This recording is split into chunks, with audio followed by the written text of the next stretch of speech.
Om Namo Bhagavate Vasudevaya. Om Namo Bhagavate Vasudevaya. Om Namo Bhagavate Vasudevaya. Om Namo Bhagavate Vasudevaya. Om Namo Bhagavate Vasudevaya.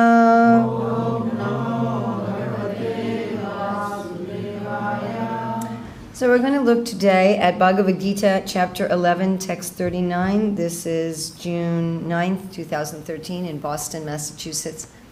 And we're going to be examining in this verse how to see God everywhere.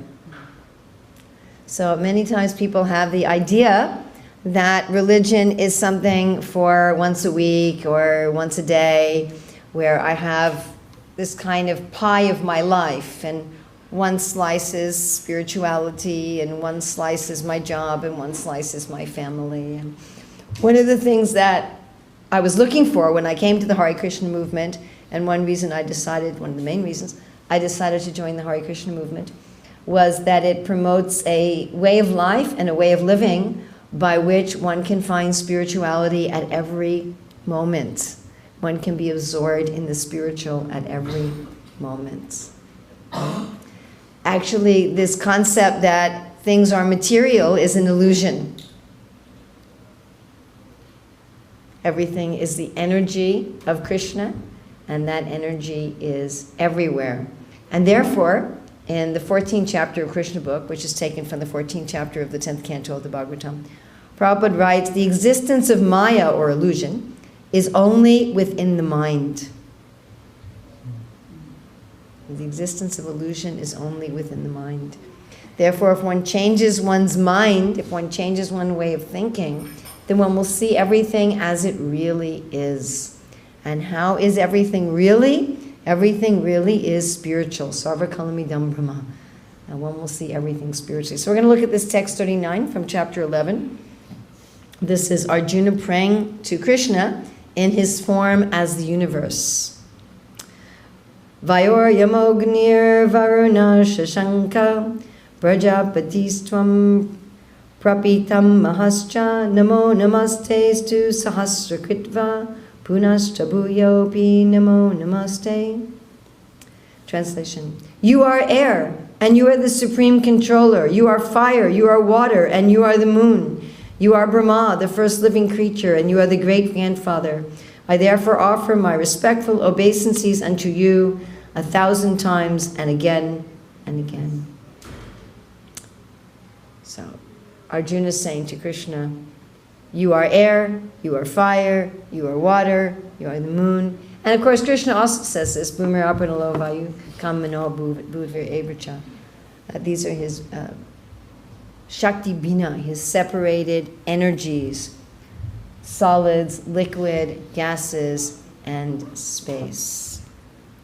So we're going to now go through a little meditation on everything we see in this world, and what we perceive with our material senses, what we see, what we hear, what we smell, what we touch, what we taste, what we think about, that if we adjust our thinking about it just slightly, then instead of seeing the illusion, we will perceive the reality. So we're going to start off with Earth, and by Earth, we do not just mean the planet or soil and rocks, but we mean any solid objects, but our meditation here is going to be particularly on the planet Earth and on soil. So the Earth is very solid and dependable, huh? We build our buildings on it, put everything on it. And Krishna is also very dependable. When we're walking, standing, building on the earth, we can remember that one of the qualities of Krishna is that he's dependable. He's so dependable that even those who are atheistic, even those who are demoniac, know that if they follow the laws of the universe, they will also get rewarded.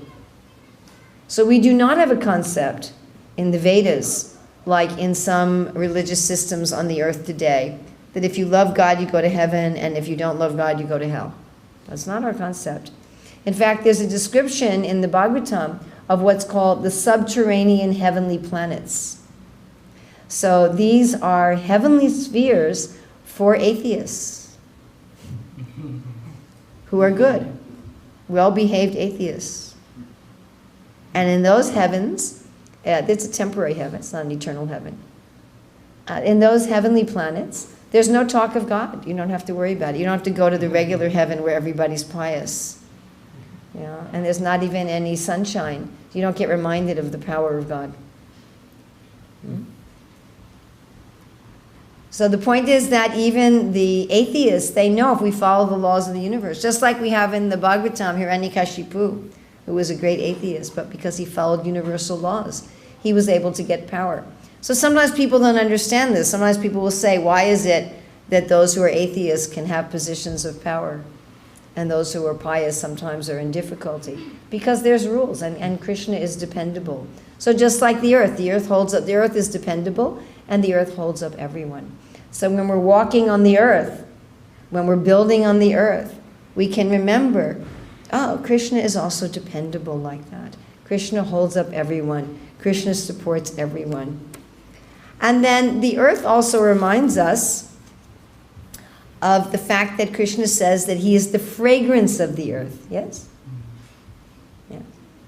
So actually all different smells come originally from the earth. All the flowers that grow from the earth, they all have different fragrance. There's the fragrance of the magnolia or the gardenia or the lily. It all comes from the same soil. And we can think about just the smell of the earth itself. If you've ever worked in a garden and worked with the earth. So that's all coming from the earth. So Krishna is there whenever we think of these smells, with so many wonderful smells. We can be reminded that the original, most fragrant person is also Krishna. And that Krishna has so many varieties of fragrance. Krishna is actually a real variety person. He has such infinite variety of different fragrances, isn't it? I mean, the perfume companies, every year they can come out with a new smell by manipulating these fragrances that come from the earth. So how fragrant and wonderful must be Krishna. And of course, the earth also reminds us of power. So although we're talking about the earth as being dependable, sometimes the earth sometimes there's an earthquake or a volcano. That Krishna says, time I am, kalos me. That Krishna is also the destroyer of everything. And in a similar way, that although Krishna is very dependable as a person, he also has the capacity to say, okay, now everything's finished. Just like the child plays with toys and then finished. So there's also an end to the universe when everything is destroyed. Bhutva bhutva praliyate. And Krishna also represents that destructive force, the ultimate time. Then the earth is the support and foundation of everything. If we think about even a building, so it's made of all things coming from the earth, right? All the buildings that we make, they're made out of bricks, which come from the earth. They're made out of trees that grow from the earth, or stone that comes from the earth. It's the foundation and the support of everything. So Krishna also says that he is the foundation and support. When we're in our home, we can remember, oh, Krishna is the foundation and the support of everything. Right? Sutre mani gana iva. Sutre means a thread, mani means a pearl. So Krishna said he's like the pearl under the threads under the pearl. If we look at a string of pearls, how do we know there's a thread? How do we know? By the arrangement. So you don't see the thread, you only see the pearls, but because they're staying there, they're not falling down, they're in a line. So you know there must be a thread. So in the same way, what's supporting everything, we may not see that Krishna is there, but by the action we can see. By the action we can see. So just in the same way that it's the earth that's supporting everything, holding everything up. So Krishna is holding everything up. And all of our necessities come from the earth, right? Most. We're getting so many of our necessities for life. In the same way, ultimately, Krishna is giving us all of our necessities. And the earth is, like in these homes, it's giving us shelter. Krishna says, Mame kam sharanam vraja. Come and take shelter of me. So we take products from the earth and we create them to give us shelter. Whenever you come in your home and you're feeling, oh, now I'm in a shelter. You know, now you come in from the rain. So the other day it was raining very hard. So you come in from the rain and you feel, okay, now I'm in my shelter. Now I'm not wet anymore. I can be warm, or I can be cool. I can have my things protected from thieves and from insects. So in the same way, we are actually spiritual beings. We're spiritual beings.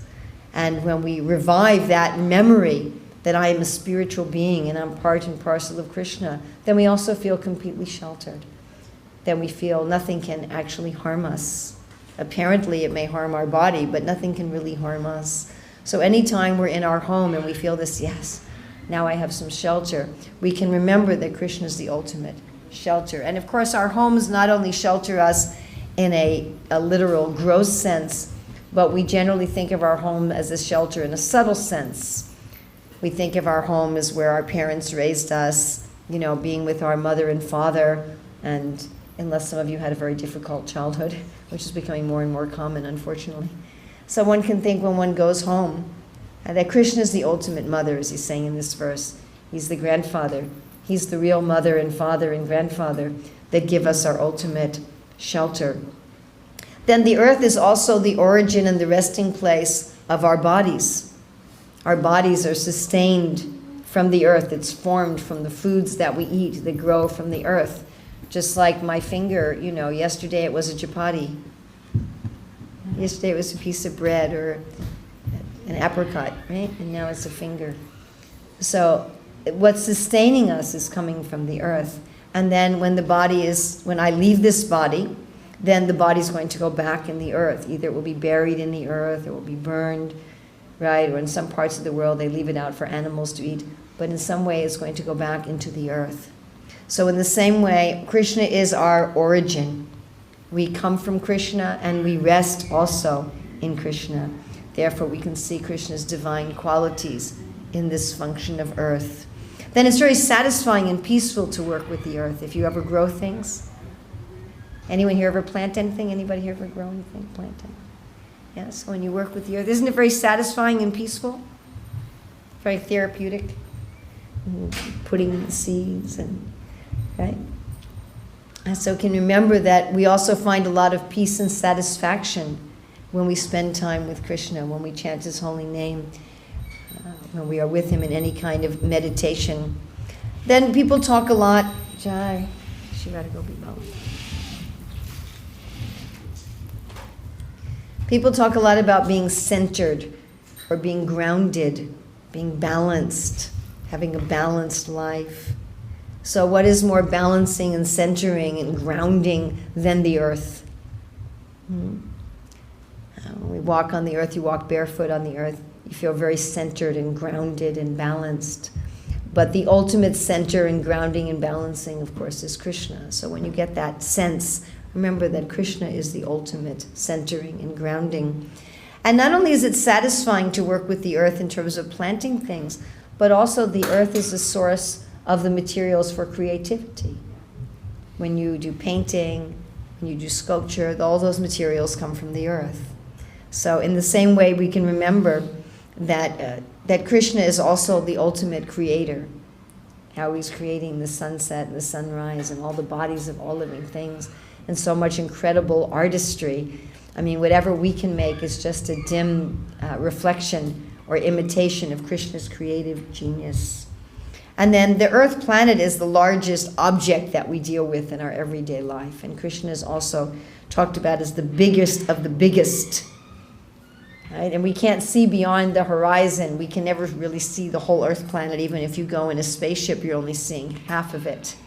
In the same way, we can never know all of the glories of God as we look out over the expansive horizon. We can remember how we never know all the glories of God. Then we have a lot of attachment to the earth, right? We have a lot of attachment to our homeland.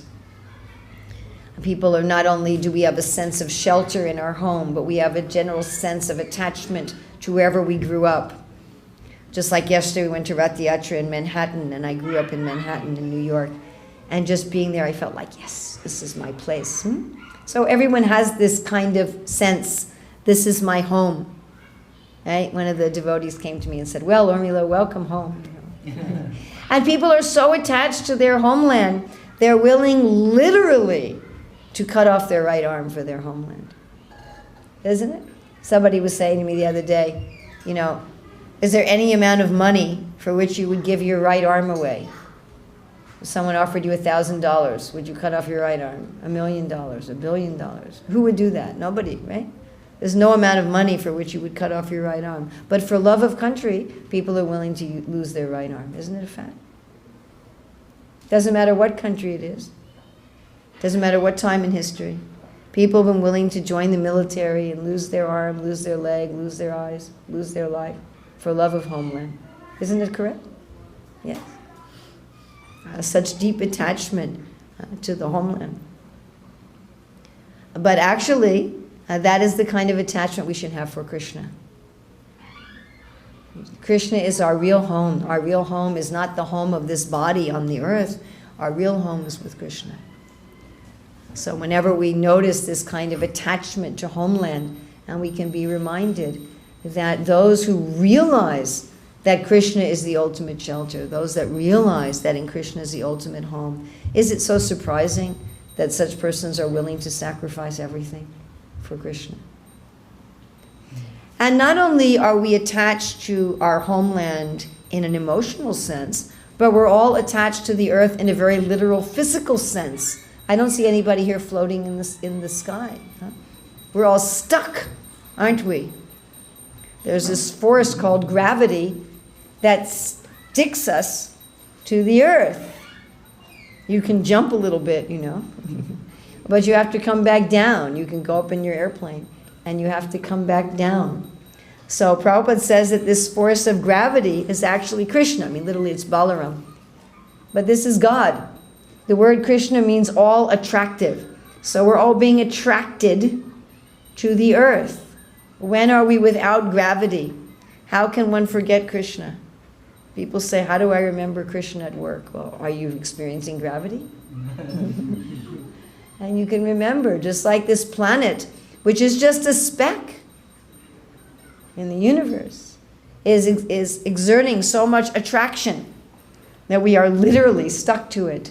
So in the same way, Krishna, as the all-attractive, is pulling us to him. Now, the earth can remind us of Krishna's opulence of wealth. Krishna has unlimited amounts of 6 opulences: beauty, wealth, strength, fame, knowledge, and renunciation. And the earth reminds us of Krishna's opulence of wealth, because most wealth comes from the earth. Most of what people use as money comes from the earth, with the exception perhaps of pearls or something like that come from the water. In fact, even our cash, our paper money comes from trees that go from the earth. Even our plastic credit cards come from oil that comes from the earth. So next time you pull out your credit card, you can remember that Krishna has unlimited wealth. We have gotten all of our wealth from the earth, and in the same way, Krishna is the source of unlimited wealth, right? In our jewels, our credit cards, our paper money, land, the earth itself, right, is wealth. The houses that we build on the earth, made of elements from the earth, oil, natural gas, stone, all the things that we consider opulence come from the earth. And Krishna is the source of all opulence. And of course, we can also remember with the earth that Krishna has his abode also. God is not just some white light floating in the sky, but Krishna has his abode, Goloka eva nivasatya kilato bhuto, where he always stays. And his abode, of course, is not built out of ordinary bricks, but it's built out of conscious touchstone. And there's many different pastimes of Krishna that are related to earth. For example, Krishna came as Lord Varaha and lifted up the earth when it had fallen out of orbit in the universe due to the excessive drilling of oil by the demons in a former age. Or when Krishna is said to have eaten dirt and he opened his mouth, and there was the universe, not just a little bit of dirt. Of course, Chaitanya Mahaprabhu also eating dirt. And there's a form of Krishna as earth. What form of Krishna is there as earth? Govardhan. Now that's Krishna in the form of earth. And of course, the deity forms of Krishna are also made out of products of the earth. Okay. So now we're going to do a meditation on water. Now, in essence, water in the Shastra refers to any material object that is in a liquid form. It doesn't just refer to H2O. So we're going to be looking at any liquids, but particularly water. So actually, I started with this whole kind of meditation from water. I was swimming in a pool in London, and I was thinking how water is very soft, but it's very powerful. It's very soft, but it's very powerful. In the same way, Krishna is very soft. It's one of his qualities. His skin is so soft that if a leaf touches it, it will change color. You know, you have to press really hard on my skin for it to change color. So he's very, very soft and delicate. And yet, he can kill these big demons, these big wizards. But we don't see the Krishna. Krishna doesn't look like one of these gorilla men. You know? You see these weightlifting guys, don't they look like gorillas? I don't know why they find it attractive. But anyway, so Krishna's not, he's not like that. We never see Krishna with like some big, you know, or like Atlas, Rockefeller Center in New York, they have a sculpture of Atlas, you know, holding out the earth. So Krishna's not like that. He's very soft and delicate, like water, and yet very strong. So water is also essential for health, right? Without water, we can't be clean. Without water, we can't, we have to drink water. So in the same way, Krishna is essential for health. Without Krishna, without spiritual life, nobody can be really healthy. So whenever one drinks water, whenever one bathes, right? And of course, bathing, especially for cleanliness. So Krishna is considered the supreme pure. Pavitram idam uttamam. Pavitram is the supreme pure. So we feel so refreshed when we take a bath, huh? When you're hot and dirty and sweaty, and you take a bath, you're like, oh yes, now I'm clean. So how much more so we feel refreshed and cleansed when we chant Krishna's name, when we're in Krishna's association, then all of our illusion and all of our misgivings and all of our material contaminations are washed from us. And water is very graceful. And we like to watch the grace of the waves, huh? Like right here, we're here in Boston, we're near the ocean. People go to the ocean and watch the grace of the waves, or fountains. Everybody likes to watch the movement of fountains. So Krishna is, of course, also very graceful. He's Nataraj, he's the dancer. And he's always standing in a graceful, dancing way. Whenever we see the graceful movements of water, we can remember how graceful is Krishna. And water is very refreshing. Not only does it feel purifying and cleansing, but either to bathe in it, to see it, to drink it, we feel refreshed and rejuvenated.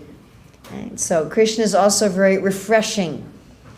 Being with Krishna, one feels that one has again come alive. But although water is very refreshing, it's also very soothing. If you go in the woods by a little creek or river, right? And you listen to the water, even by the ocean, by the waves. Many people, when they have trouble falling asleep at night, they'll listen to some recording of water, and it's very soothing. So being with Krishna is also very soothing. It's also very pacifying. And we feel, okay, I'm very sheltered. And then water can wear down anything, even stone. Right? Water over time, it will wear down stone. So Krishna, also associating with Krishna, can wear down our stone-like hearts and all of our material attachments. And water also purifies anything.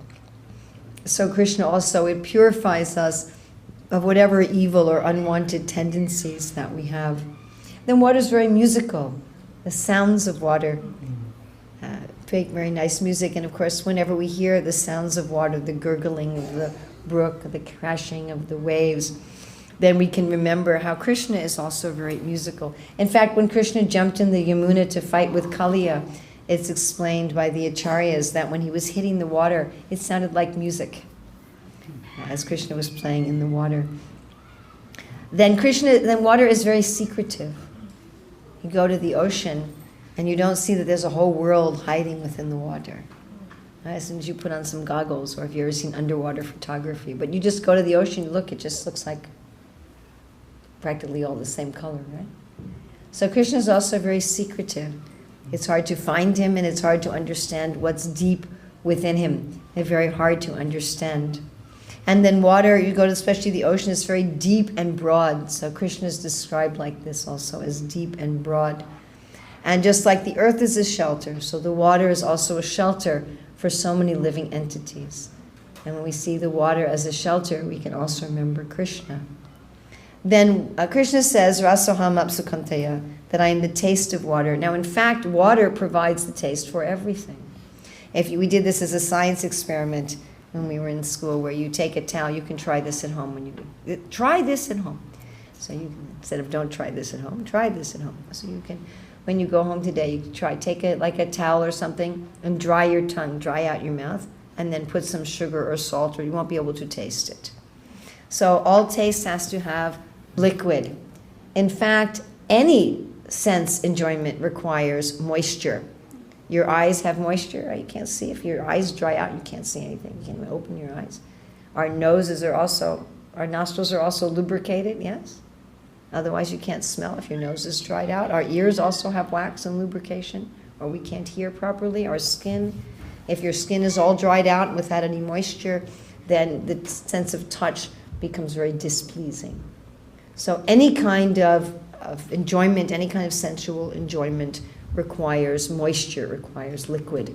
And Krishna is called Akila Rasamrita Murti, that Krishna is the form of all rasa, or all tastes, or all pleasure.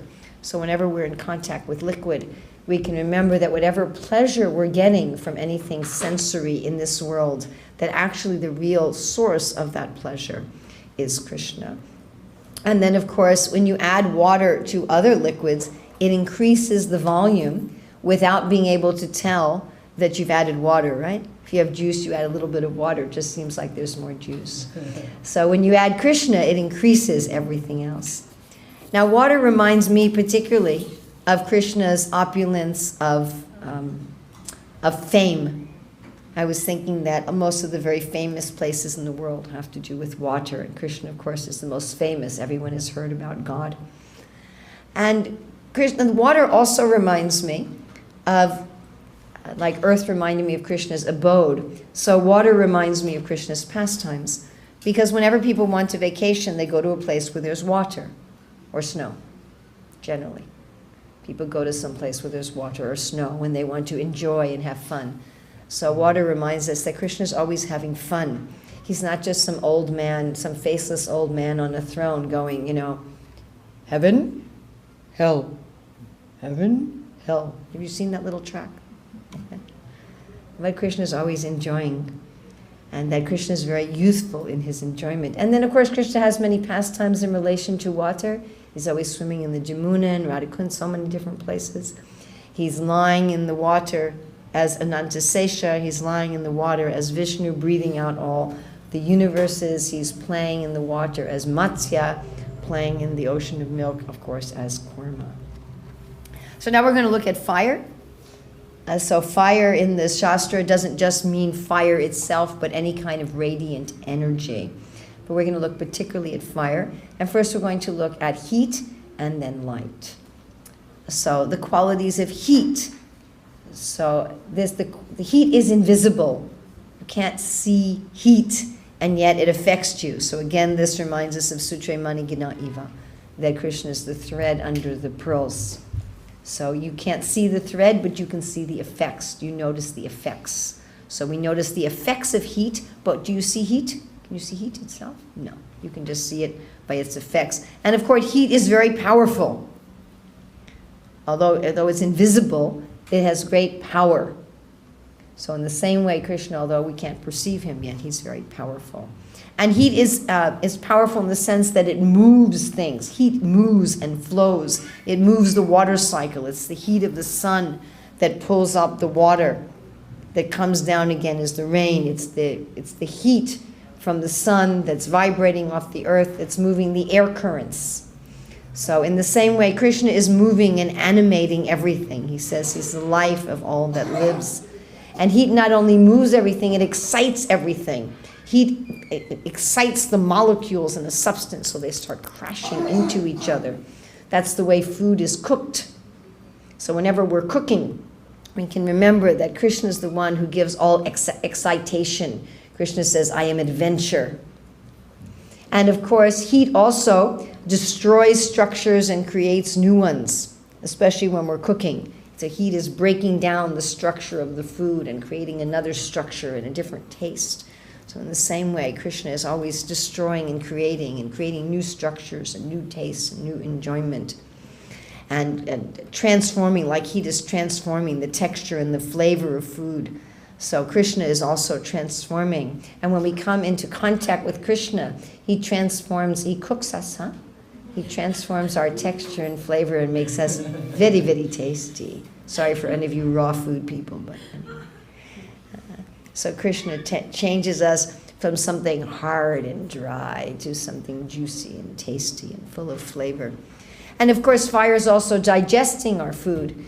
We have a chemical fire in our stomach and we have a heat in our body. So Krishna says particularly that he is this fire of digestion. And heat burns. And Krishna says that he is burning all ignorance.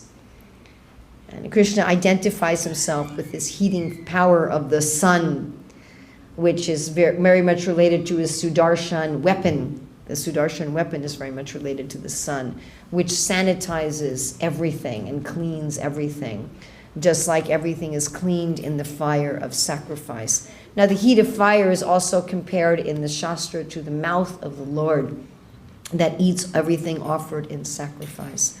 And Krishna says specifically, I am the heat in fire. Now, we associate warmth and heat with life itself. If something is alive, it's warm. Yes? Something is dead, it's cold. Whenever we experience warmth, like even in this room, we're experiencing the warmth coming from our own bodies. We're experiencing the warmth coming from the sun. So we can remember that this warmth is Krishna, and Krishna is the ultimate life. He's the ultimate life of all lives, the soul of souls. We also associate warmth with love. We talk about a warm embrace. Right? He gave me a cold hug or a warm hug. So Krishna is also full of love. Whenever we experience warmth, we can remember that Krishna is associated with warmth and with love. Then the qualities of light. So light allows us to see and gain knowledge. And Krishna also associates himself. He says, I am the light of the sun and the moon. And he says, Jnana Dipena Bhashmata, that I give light to everything. So just like ordinary light allows us to have knowledge, and we can remember that Krishna is the source of all knowledge. In fact, ultimate spirituality is called enlightenment, when one gets full of light. Now, this light is described as coming from the toenails of the Lord. And the Lord's toenails are so bright that if he puts his lotus feet on a multicolored jeweled footstool, that all of the colors wash out and it just simply looks light. We also associate light with welcoming. If you're having guests coming to your house, you turn on the light. Right? It scares away the thieves and welcomes the guests. So in the same way, whenever we see light, we can remember how Krishna is so welcoming. He's always saying, please come home. Please come back and be with me. He is very graciously welcoming us back to his kingdom. In fact, light is not only associated with welcoming to guests, but also with festivities.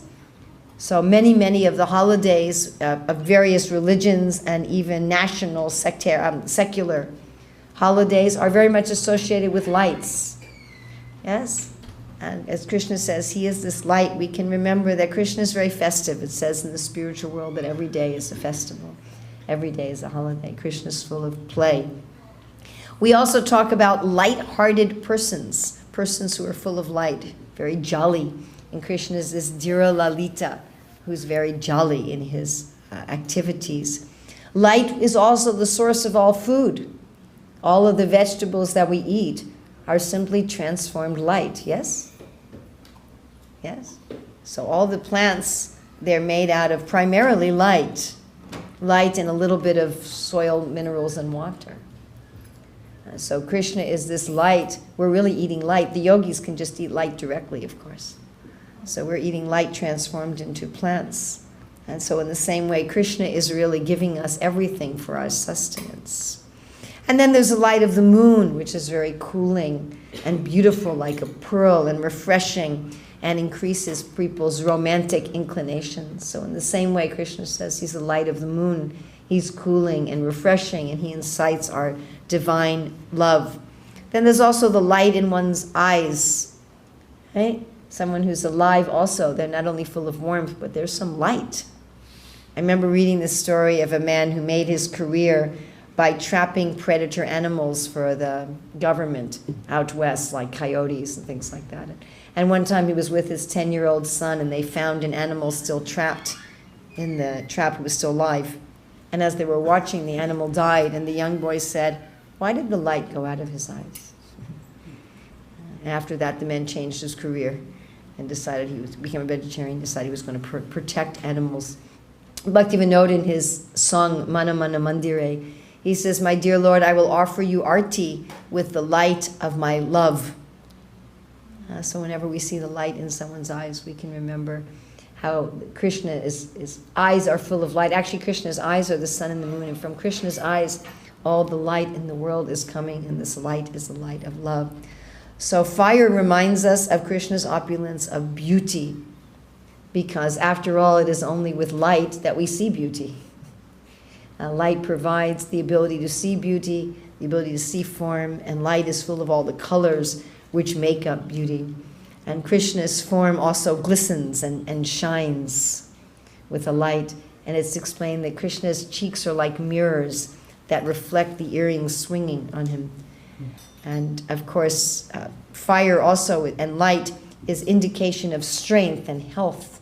And Krishna's beauty is also full of strength.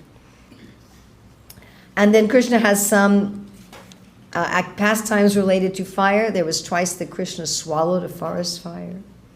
Krishna, in the universal form, has the fire coming out of his mouth. Krishna's mouth is considered the fire of sacrifice. And then there's the pastime with the Narayana Jwara and Shiva Jwara, where Krishna's weapon was very cold and quenched the fire. And now we're going to look at air. Now air refers not just to what we breathe, but any material substance in a gaseous form. So air, of course, is very, very subtle. Can anyone tell there's air in this room directly? No.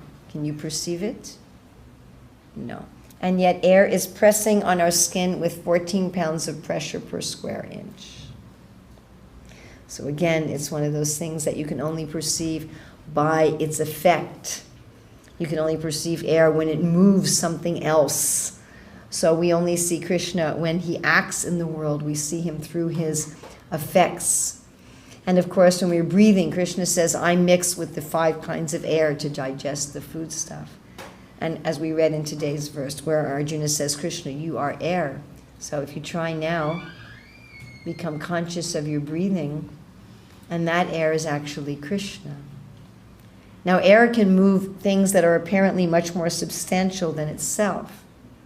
Yes? If there's a storm, like a tornado, so a tornado can take a little tiny splinter of wood and push it through a wall of steel. That is the power of air. So although Krishna is very subtle, still he can move things which appear to be more gross and substantial than itself. And the air carries other things without mixing with them. In the same way, Krishna is in our heart, and he's carrying us, but without mixing with our material desires. And air is the most essential physiological need. So if you had a beautiful home covered with jewels and gold in the walls, and fancy, comfortable furniture, and a huge banquet of delicious food, and attractive people that you were with, and beautiful music playing with a live band, and incense smoke of the most wonderful aromas and flowers, but you had no air. Without air, how can you enjoy anything else? Without Krishna, life is useless. Whenever you breathe, think, if I wasn't breathing, what else is there? Don't forget the air. Whatever else you have in your life, don't forget the air. Without air, there's no possibility of having any pleasure or meaning in anything. In the same way, without spiritual life, what is the use of anything else? So, of course, the air makes the plants and the trees dance in the wind and reminds us of how Krishna is the supreme dancer. And air reminds us of Krishna's qualities of strength. Right? One big gust of air can destroy an entire town, isn't it? There's those towns in Oklahoma, there's just one big air storm. Everything finished. And Krishna has pastimes related in air. He likes to fly on Garuda through the air and breathing out universes. And of course, the air goes through Krishna's flute and makes wonderful melodies. So I don't think we have time to go to space. That will have to wait. If you like, we wrote an article in Back to Godhead also on each of these. We wrote a series of articles on each of these, so you can also read about space. But the point is, going back to the original thing, that Prabhupada says that illusion exists only within the mind. God is everywhere. Sarvakalamidam Brahma. Krishna is everywhere. To be absorbed in spiritual thought does not require that you have to become some very advanced monk living in the Himalayas, eating only fruits and berries. No matter where one's moving in the world and where one goes, there's always the earth. There's always water. There's always air. There's always light. There's always heat. Wherever we are, whatever we're doing, we can be fully conscious of Krishna and fully conscious of reality and absorbed in the spiritual. I'd like to suggest that maybe each of us, each day, can think, what aspect of my everyday life am I going to focus on today that'll help remind me of Krishna? And just imagine, if everyone in the world did that. Suppose everyone in the world had everything that they contacted remind them of the spiritual. What kind of a society would we have? Thank you. Hare Krishna.